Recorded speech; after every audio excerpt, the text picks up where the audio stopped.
अब ईमानदारी से बोलना जीजियो, यदि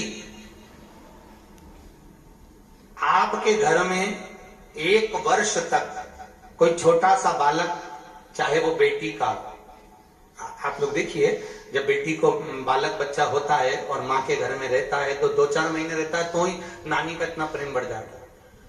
तो बेटी जब जाती है तो उसको दुख होता है कि बताओ छोरा जा रहा है, दुख तो होता है।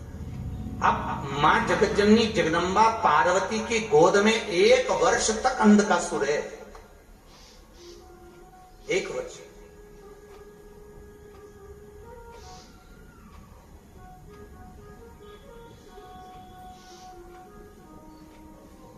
वर्ष पूरा हुआ, भगवान के नेत्र खुले, शंकर भगवान के जैसे नेत्र खुले। नेत्र खुलते ही शंकर भगवान के पास में मां जगतजननी जगदम्बा माता पार्वती उस अंधकासुर बालक को लेकर आए। शिवजी ने पूछा, पार्वती ये कौन, ये है कौन? पार्वती जी बोलती हैं, ये आपका पुत्र है, जो आपके नयन अश्रु से प्रगटा है, ये आपका पुत्र है। इतने में तो भगवान शंकर क्रोध में आ गए, बोले पार्वती जो मेरे नेत्र बंद करने के बाद प्रगटा है उसकी मूलता नहीं है, उसकी मूलता नहीं, ये मेरे नेत्र बंद करने के बाद प्रगटा है। कब प्रगटा है? नेत्र बंद करने के बाद। तो ये मेरा पुत्र नहीं है। एक काम करो पार्वती, इसको उठाओ और समुद्र में फेंक दो, डाल दो इसको समुद्र में। पार्वती जी बोली, प्रभु तुम कैसी बात कर रहे हो, ये आपका पुत्र है और आपका पुत्र होकर और उसको मैं समुद्र में फेंकूं, ये कहां की रीति है? शंकर भगवान बोले, पार्वती फेंक दे इसको समुद्र के अंदर। पार्वती फेंकने को तैयार नहीं, ये मेरा पुत्र है, 1 वर्ष से मैं इसको साध रही हूं, 1 वर्ष से मैं इसको लाड लड़ा रही हूं, मैं इसको नहीं फेंकूंगी। शंकर भगवान ने पार्वती से फिर कहा, पार्वती इसको फेंक दे। पार्वती मैया ने बालक को शंकर भगवान के कहने से समुद्र में फेंक दिया। समुद्र में वो बालक अंधकासुर जब गया तो नीचे हिरण्याक्ष तप कर रहा था, हिरण्याक्ष को वो बालक मिल गया। हिरण्याक्ष ने उस बालक को पाल पोस कर बड़ा करा। एक दिन ब्रह्मा जी की नासिका से बरहा भगवान की उत्पत्ति हुई और उन्होंने हिरण्याक्ष को मार दिया। हिरण्याक्ष मरा, अंधकासुर अकेला हो गया, बड़ा हुआ। मेरे पिता को किसने मारा है? तो कहा देवताओं ने। देवताओं ने? हाँ, मेरे पिता को देवताओं ने। जब सबने एक ही बात कही, क्रोध में आ गया अंधकासुर और अब देवताओं से बदला लेने नहीं जा रहा, देवताओं का तप करने के लिए जा रहा। ब्रह्मा जी का तप किया और ब्रह्मा जी से वर मांगा, ब्रह्मदेव मुझे वर दीजिए। ब्रह्मा जी ने कहा क्या चाहिए आपको? ब्रह्मा जी वर दीजिए। क्या वर दूं मैं आपको? बोलो महाराज, वर केवल इतना सा दे दीजिए कि मेरे प्राण ना छूटे, मेरे प्राण छूटे नहीं, मैं मरूं नहीं। और महाराज ये केवल अंधकासुर नहीं है, अंधकासुर के मन की बात नहीं है, ये सबके मन की बात है। दुनिया में जो जन्म ले लेता है वो मरना चाहता ही है। अलमारियों में साड़ियां इतनी भर के रखी है जैसे बहुत जिंदगी जियोगे। अरे बोलो सही है कि गलत है? पापड़ भी बना के रखे हैं, गांव से आई तो बड़ी भी ली आई,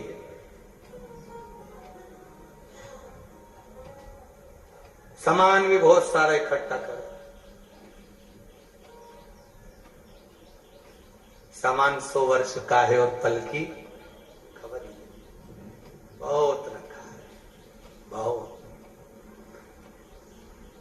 सबको लगता है हम मरेंगे नहीं, अब तो ये घर हमारा हो गया, फ्रिज, कूलर, वॉशिंग मशीन, सब LCD, सोफा, AC सब हमारा। भगवान ब्रह्मा जी कह रहे हैं मरना तो पड़ेगा। अंधकासुर मृत्यु निश्चित है और वो आएगी और तू मरेगा, ये निश्चित है। अंधकासुर कहते हैं अगर आप मुझे कह रहे हो कि मरूंगा तो फिर मुझे दूसरा वर दीजिए। क्या? जिस दिन मैं अपनी मां को गलत दृष्टि से देखूं उस दिन मरूं। क्योंकि अंधकासुर को उसके पिता ने कहा था कि तेरा जन्म किसी मां ने नहीं दिया, तो किसी माता की गोद में नहीं खेला, ना तेरा मां है ना तेरा पिता है, तो मुझे समुद्र में बेकर आया था, मैंने तेरे को पाल पोस कर बड़ा कर लिया। ना तेरी माता ना तेरा पिता। ओ अंधकासुर ने वर मांगा, ब्रह्मा जी बोले तथास्तु, मैं तुम्हें वर देता हूं कि जिस दिन आप अपनी माता को गलत दृष्टि से देखोगे उसी दिन आप मरोगे। और देखो अंधकासुर को इतना ही ज्ञान हो जाना चाहिए कि ब्रह्मा जी ने कहा तथास्तु। तथास्तु मतलब अंधकासुर को सोच लेना चाहिए कि मेरी माता जरूर है, तब तो यहां पर ब्रह्मा जी ने वर दिया कि माता को गलत दृष्टि से जैसे दशरथ जी के घर में औलाद नहीं थी, ठीक है, संतान नहीं है, और दशरथ जी एक हिरण को मारने के लिए गए और दशरथ जी के हाथ से एक वो श्रवण कुमार को बाण लग गया। और श्रवण के माता पिता शांतिन मुनि और सुहंगी के पास में जब दशरथ जी पहुंचे तो शांतिन मुनि और सुहंगी ने उसी समय पर श्राप दिया, हे दशरथ, जैसे हम अपने पुत्र के वियोग में प्राणों को त्याग रहे हैं, तुम्हें भी अपने पुत्र के वियोग में प्राणों को त्यागना पड़ेगा। तो दशरथ जी की आंख में आंसू नहीं आए थे। क्यों नहीं आए? क्योंकि दशरथ जी 60 साल के हो गए थे, औलाद नहीं थी। आज दशरथ जी को ये आस बंद गई थी कि ये कह रहे हैं कि हम जैसे पुत्र के वियोग में प्राण त्याग रहे हैं, ऐसे तुम्हें त्यागना पड़ेगा। मतलब मेरे घर में संतान, मतलब मेरे घर औलाद आई, ये पक्का।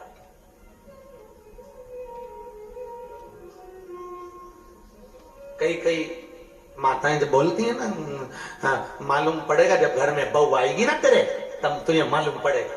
तो खुश होना चाहिए कि मेरे घर में मतलब बहू आएगी। ठीक है, जो हुआ आग लगे बस्ती में अपन मत वो बात में देखेंगे, पर बहू तो ये पक्का है। तो अंधकासुर को यह ज्ञात नहीं हुआ कि भाई मुझको श्राप लगा है, तो उसमें मत समझ जाए कि मतलब माता को गलत दृष्टि से देखूंगा तो मरूंगा जरूर, ये पक्का है।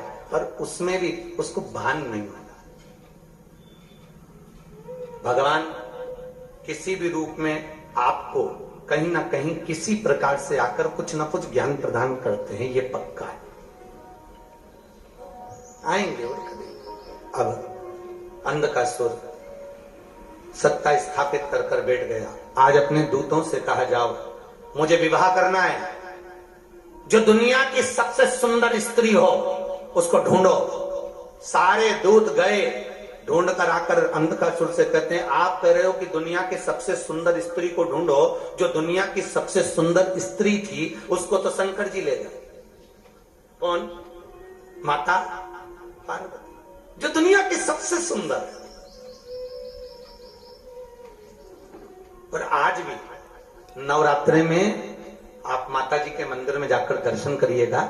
यहाँ पर नवरात्रि में मंडप बनते होंगे, देवी जी बैठती होगी, तो वहां दर्शन करिएगा।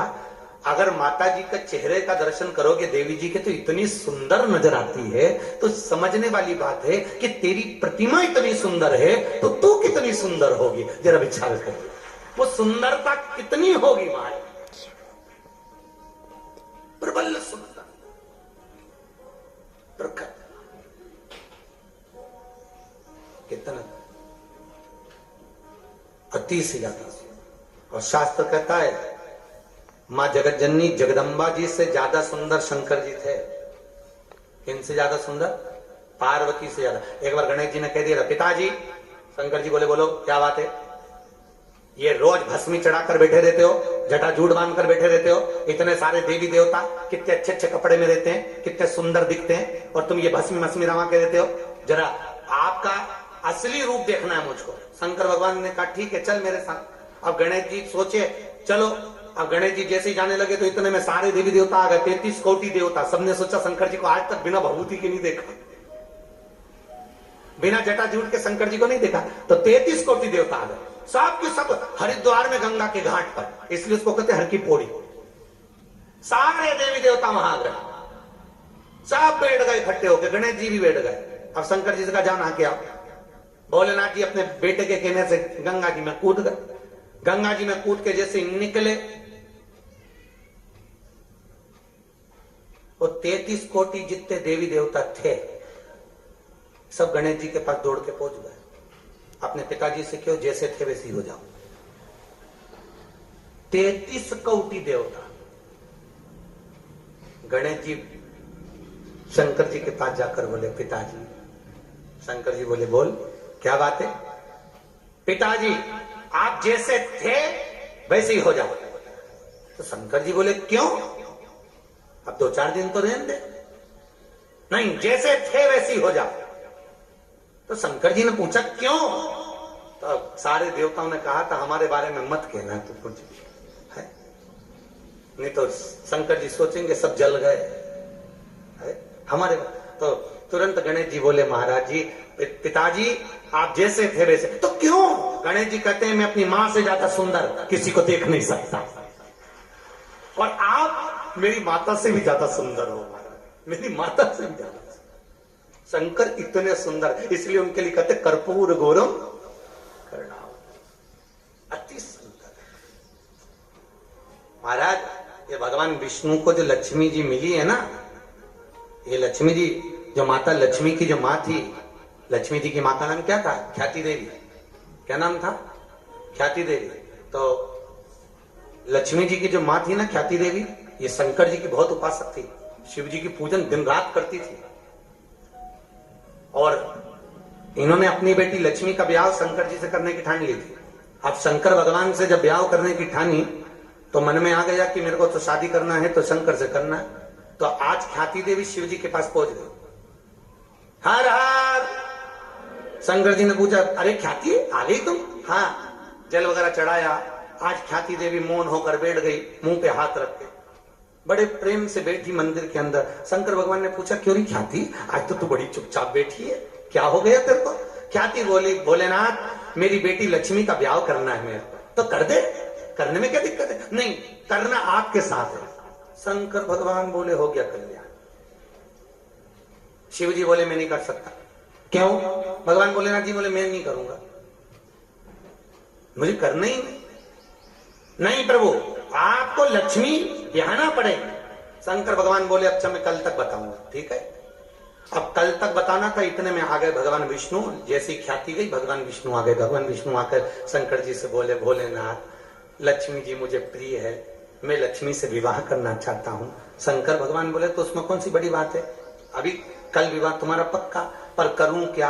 उनकी माता जी आपसे विवाह करना चाहती है और लक्ष्मी का विवाह मैं करना चाहता हूं। तो शंकर भगवान बोले चिंता मत करो, मैं हूं ना। शंकर भगवान भगवान विष्णु को लेकर ख्याति देवी के घर पहुंच गए और भगवान विष्णु के साथ में जैसी ख्याति देवी के यहाँ पहुंचे, ख्याति देवी ने भगवान शंकर और विष्णु का आदर करा, सम्मान करा, बिठाया। इतने में भगवान शंकर बोले ख्याति माँ मैं विवाह के लिए राजी हूं, पर शर्त इतनी सी है, मैं आपकी बेटी लक्ष्मी से विवाह नहीं करूंगा, विवाह नारायण लक्ष्मी का होगा। ख्याति की आंख में आंसू भर गए, नैनों में जल भरा था माता